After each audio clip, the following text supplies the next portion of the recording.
Howdy buckaroos, it's Mjomba Mark, and it is story time once again.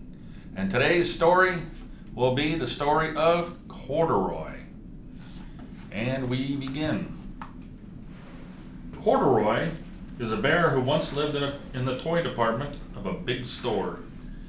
Day after day, he waited with all the other animals and dolls for someone to come along and take him home. The store was always filled with shoppers buying all sorts of things, but no one ever seemed to want a small bear in green overalls. Then one morning, a little girl stopped and looked straight into Corduroy's bright eyes. "Oh, Mommy," she said, "look, there's the very bear I always wanted." "Not today, dear," her mother sighed. "I've spent too much already. Besides, he doesn't look new. He's lost a button on one of his shoulder straps." Corduroy watched them sadly as they walked away. "I didn't know I lost a button," he said to himself. "Tonight I'll go see if I can find it." Late that evening, when all the shoppers had gone and the doors were shut and locked, Corduroy climbed carefully down from his shelf and began searching everywhere on the floor for his lost button. Suddenly, he felt the floor moving under him. Quite by accident, he had stepped onto an escalator, and up he went. Could this be a mountain? He wondered. I think I've always wanted to climb a mountain. He stepped off the escalator as it reached the next floor, and there, before his eyes, was a most amazing sight. Tables and chairs and lamps and sofas and rows of beds. "This must be a palace," Corduroy gasped. "I guess I've always wanted to live in a palace." He wandered around, admiring the furniture.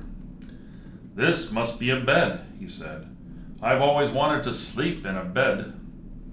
And he crawled up onto a large, thick mattress. All at once, he saw something small and round. "Why, here's my button," he cried, and he tried to pick it up, but, like all the other buttons on the mattress, it was tied down tight. He yanked and pulled with both paws until, pop!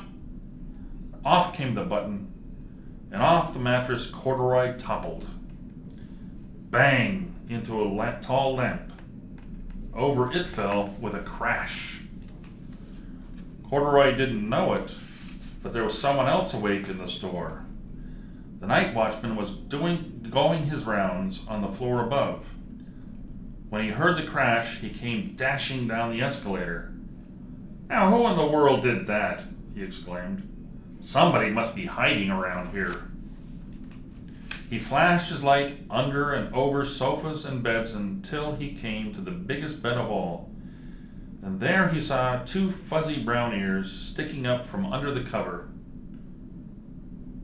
"Hello," he said. "How did you get upstairs?" The watchman tucked Corduroy under his arm and carried him down the escalator and set him on the shelf in the toy department with the other animals and dolls. Corduroy was just waking up when the first customers came into the store that morning. And there, looking at him with a wide, warm smile, was the same little girl he'd seen only the day before. "I'm Lisa," she said, "and you're going to be my very own bear. Last night I counted what I've saved in my piggy bank, and my mother said I could bring you home." "Shall I put him in a box for you?" the saleslady asked. "Oh, no, thank you," Lisa answered. And she carried Corduroy home in her arms. She ran all the way up 4 flights of stairs into her family's apartment and straight to her own room. Corduroy blinked. There was a chair and a chest of drawers, and alongside a girl-sized bed stood a little bed just the right size for him. The room was small, nothing like that enormous palace in the department store. "This must be home," he said. "I know I've always wanted a home."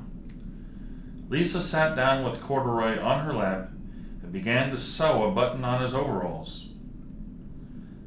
"I like the way you are," she said. but you'll be more comfortable with your shoulder strap fastened. You must be a friend, said Corduroy. I've always wanted a friend. Me too, said Lisa, and gave him a big hug. The end. And that's the book Corduroy.